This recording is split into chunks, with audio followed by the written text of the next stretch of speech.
X, differential इसका कितना हो जाएगा -6x² -18x -12, ये आ गया। अब इसमें क्या करोगे, -6 कॉमन ले लें और अंदर क्या बचता है x² + 3x और +2, ठीक है, ये आ गया निकल के। तो कैसे करोगे इसे सोल्व बताओ। अब क्या बताया तरीका कि इसे इक्वल टू 0 कर लेंगे। भाई f' को अगर हम 0 लेते हैं तो वैल्यू क्या निकलेंगे, ये x² + 3x + 2, इसके फैक्टर कर लेंगे हम। बताओ फैक्टर क्या हो जाएंगे, x + 2 और x + 1, ये फैक्टर हो गए। इसे इक्वल टू 0 करेंगे तो x = -1 और -2 दो आगे पॉइंट है, ठीक है। अब इसको नंबर लाइन पर लिखेंगे हम इस तरह से करके। भाई और तो हमें कोई पॉइंट लेने नहीं है, जो पॉइंट ये निकले हैं नहीं लेना है। तो -1 और -2 ये दो आगे पॉइंट, ठीक है। अब इन पे रख के एक बार देख लो, अगर हमने -1 से बड़ी वैल्यू, बड़ी का मतलब इधर कौन कौन सी होती है, 0 1 2 3 4 इस तरह की होती है। तो इनमें से कोई सी भी एक रख के देख लेंगे हम। तो कोई सी एक, जैसे 1 रख लिया हमने, तो 1 अगर रखेंगे तो 1 2 3 और ये 2 3 2 जा 6 और 6 में मल्टीप्लाई तो माइनस आएगा ये है। तो इधर रखने पे, इधर इससे बड़ी वैल्यू रखने पे माइनस आ रहे हैं, तो फंक्शन यहाँ तो है माइनस, तो यहाँ फिर प्लस आ जाएगा। -1 और -2 के बीच में अगर रखेंगे, ठीक है, और इधर फिर माइनस आ जाएगा। तो अब हमसे इसने पूछा क्या है, क्वेश्चन में क्या पूछ रखा है इसने कि जिसमें निम्न फलन वर्धमान या ह्रासमान है। तो दोनों ही चीज़ निकालनी है, वर्धमान भी और ह्रासमान भी। तो वर्धमान तो कहाँ होगा बताओ भाई, f' जो है, f' 0 से बड़ा कब होगा, जब x की वैल्यू बिलोंग्स टू -2 एंड -1, इस तरह से लगाएंगे ना चिन्ह, है ना, बताए थे ना कल ये। चलो ये तो हो गया वर्धमान, तो यहाँ फलन वर्धमान होगा, ठीक है, ये तो हो गया वर्धमान। अब निकालते हैं हम ह्रासमान। तो ह्रासमान के लिए क्या करेंगे, ये यहाँ माइनस है और वहाँ माइनस है, ठीक है ना, यहाँ वर्धमान था प्लस वाले में। तो ह्रासमान कब होगा, जब f' की वैल्यू 0 से कम होगी। 0 से कम कहाँ कहाँ होगी, इसे लिखो। एक तो इसमें होगी, कहाँ से कहाँ तक, -∞ से -2 तक, ठीक है। और के लिए मतलब इससे भी ज़्यादा है, यूनियन लिखेंगे फिर उसे, यूनियन कहाँ से कहाँ तक, -1 से और +∞ तक। तो यहाँ फलन कैसा होगा, <0, यानी कि ह्रासमान होगा, ठीक है ना। तो ये हमारा क्वेश्चन हो गया है सी पार्ट।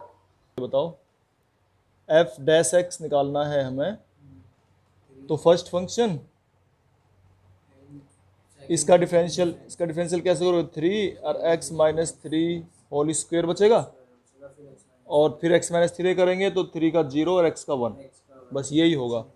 फिर प्लस आगे करो, first function differential of second plus second function हो गया x - 3 होल क्यूब, और इसका डिफरेंशियल हो गया 3x + 1 होल स्क्वायर, ये बचेगा।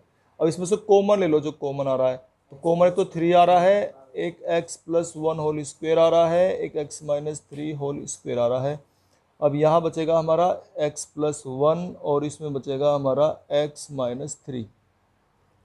अब इन्हें हम सोल्व कर लेंगे, 3x + 1 होल स्क्वायर और x - 3 होल स्क्वायर, और अंदर बचेगा -2। 2 भी इसमें से कॉमन ले लो तो 2 3 में मल्टीप्लाई हो जाएगी, ठीक है, तो 6 हो जाएगा ये।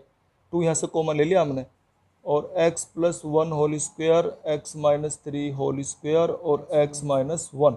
अब जरा ध्यान से देखने की बात है, थोड़ी समझने की। यहाँ पे देखो ये स्क्वायर है, और स्क्वायर जो है किसी भी नंबर का हमेशा कैसा होता है बताओ, किसी भी नंबर का अगर स्क्वायर करते हैं तो हमेशा प्लस ही आता है। तुम किसी भी नंबर का स्क्वायर कर लो, चाहे प्लस वाले कर लो या माइनस वाले कर लो, अगर -2 का करोगे तो भी +4 और +2 का करोगे तो भी +4, हमेशा प्लस में ही आना है, ठीक है, तो इसका स्क्वायर करेंगे, ये भी प्लस में आएगा, ये भी प्लस में आएगा, चाहे कुछ भी रख लो x के मान। तो इसका मतलब अब इस पर डिपेंड करता है, ठीक है, ये एफ डैश एक्स है, अब जो है वैल्यू इस पर डिपेंड कर रही है, तो F dash X equal to अगर 0 लेंगे तो यहाँ से x माइनस 1 इक्वल टू 0 पे ही डिपेंड करेगी बस। है तो ये भी, लेकिन इनसे कोई फ़ायदा नहीं है, क्योंकि यहाँ रखने पे स्क्वायर आएगा और उसका हमें कोई फ़ायदा नहीं है, हमेशा स्क्वायर प्लस ही रहेंगे वो। तो x माइनस 1 इक्वल टू 0 से x की वैल्यू निकलेगी +1, और इसे अगर नंबर लाइन पे लेंगे हम तो ये +1 हो गया, और +1 से बड़े के लिए, 1 से बड़े के लिए अगर हम कुछ भी रखेंगे 2 3 4 तो यहाँ से प्लस ही निकलेगा हमेशा, तो इसका मतलब ये इधर प्लस होगा, ठीक है, कोई भी मान। और अगर माइनस इससे 1 से कम रखेंगे 0.5 कुछ भी, -1 माइनस में भी रखेंगे तो इधर हमेशा निगेटिव आएगा। तो इसका से ये निकलता है एफ डैश एक्स की वैल्यू 0 से बड़ी होगी जब x की वैल्यू 1 से और इन्फिनिटी के बीच होगी। ये बिलोंग्स टू का निशान है भैया, 1 से लेके और इन्फिनिटी के बीच में होगी, जब भी x की वैल्यू 1 और इन्फिनिटी के बीच होगी। जब एफ डैश एक्स की वैल्यू 0 से कम होगी, कब होगी? जब x की वैल्यू -इन्फिनिटी से 1 के बीच में होगी। तो यहाँ तो फलन वर्धमान होगा जब बड़े में, तो या इंक्रीजिंग बोलते हैं इसे, और ये ह्रासमान होगा यानी कि डिक्रीजिंग होगा, ठीक है, इस तरीके से। ये तो हो गया 6 का A, f x f dash x, और ये निकल गया f dash x greater than 0, x belongs to -1 infinity, ये हो गया बी। अच्छा, ये पहले उसका पार्ट बच रहा था थोड़ा सा, फिर ये बी हो गया, इसमें फंक्शन दिया हुआ है एफ डैश एक्स, और ये एक्स की वैल्यू निकली -3/2, और -3/2 पे फलन वर्धमान और ह्रासमान निकल आया। चलो, ये डी हो गया F x f dash x 0 कर दिया x इक्वल टू -9/2, और यहाँ से निकल गया फलन वर्धमान और ह्रासमान, वर्धमान और ह्रासमान निकल गए फलन। चलो ठीक है, ये भी y इक्वल टू दिया हुआ है तो इसका डैश निकालेंगे dy/dx, वही है तरीका। तो dy/dx कह दो इसको, या एफ डैश एक्स निकालते जैसे एफ एक्स लिखते थे हम।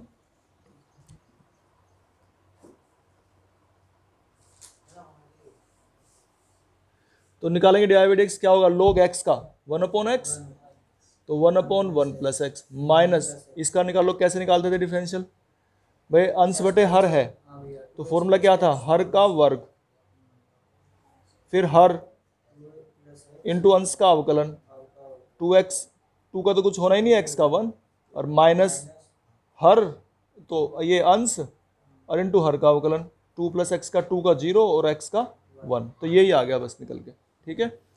सोल्व कर लो इसे, तो 1/1 + x माइनस इसकी मल्टीप्लाई कर लेंगे 4 + 2x - 2x over 2 + x whole square, ठीक है, -2x और +2x कैंसिल हो गए, तो ये आ गया हमारा 1/1 + x माइनस यहाँ कितना बचा? 4/2 + x होल स्क्वायर।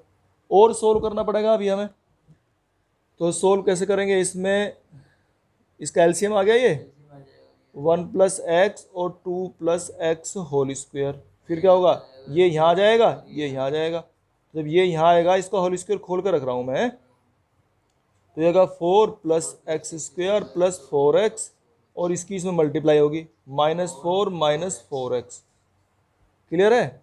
अब -4x ये इससे कैंसिल और 4 इससे कैंसिल, क्या आ गया निकल के बताओ? x² और अपॉन में 1 + x और 2 + x का होल स्क्वायर, ठीक है।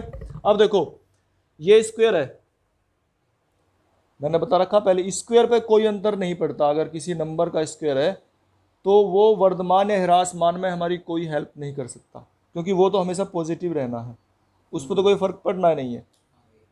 ये भी स्क्वायर है, इससे भी सवाल पे कोई फर्क नहीं पड़ने वाला। ये सवाल के बारे में, क्वेश्चन के बारे में कुछ नहीं बताने वाला कि फंक्शन वर्धमान होगा या ह्रासमान होगा, कहाँ होगा, कैसे होगा।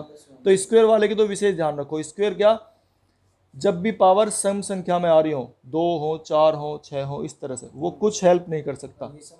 ठीक है, अगर विषम आ रही हो तो उससे देखेंगे अब हम। अब जैसे ये 1 पावर है, यहाँ 1 है ना, 1 अपॉन ये बच गई 1 प्लस एक्स, तो इस पर डिपेंड करेगा। अब अगर dy बाई डी को हम 0 लेते हैं, dy बाई डी को अगर 0 लेते हैं हम, तो अंतर पड़ेगा इसमें हमारा क्या, अच्छा हाँ देखो, एक बात और इसने खुद कह रखी है, हमें 0 0 लेने की जरूरत नहीं है, सवाल को पढ़ो।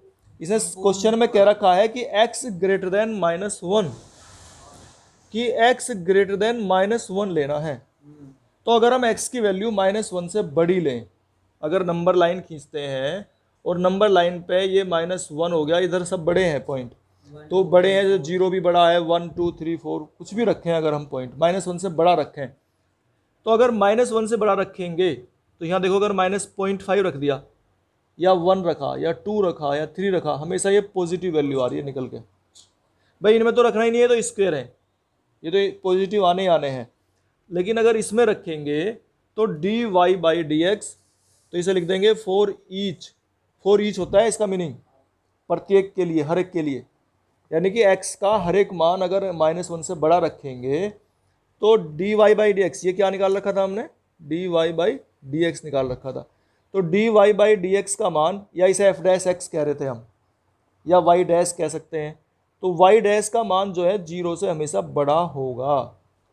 इसका मतलब फलन कैसा होगा, वर्धमान होगा। ठीक है ना, इंक्रीजिंग फंक्शन होगा। तो अगर इसने यही बात कही है कि प्रांत जो इसने लिखा है ना, ये भी थोड़ा समझने की जरूरत है। अगर तुम्हें ना, अपने संपूर्ण प्रांत में x ग्रेटर देन -1, अपने संपूर्ण प्रांत में एक वर्धमान फलन है। मतलब संपूर्ण प्रांत का मतलब है कि ये जो नंबर लाइन देखो, अब समझो इसे, संपूर्ण प्रांत का मतलब है कि -1 से बड़ा हुआ, इसका एक इधर रीजन बन गया, क्षेत्र ऐसा बन गया, इधर वाला क्षेत्र इसका ऐसे, ये इधर नहीं जा रहा कहीं भी, ये इधर जहां भी जाएगा, जहां भी जाने से मतलब है जो भी वैल्यू लेंगे हम इससे ऊपर, हर जगह इस क्षेत्र में ये फंक्शन इंक्रीजिंग होगा, वर्धमान होगा। ये कहलाना चाह रहा था हमारे से, कि यही निकाल कर दिखाना है कि ये फलन वर्धमान होगा, बस इसमें ज़्यादा कुछ नहीं निकालना था हमें। देखो भाई, तो ये y दिया हुआ है, ये जो इसका स्क्वायर लिखा है ना, थोड़ा सा इसको अगर पहचाने हम, ये जो इसकी पूरे का ब्रैकेट लगा के स्क्वायर दिया हुआ है, इसका मतलब ये स्क्वायर इसका भी है और इसका भी है ये। ठीक है, दोनों का स्क्वायर है ये।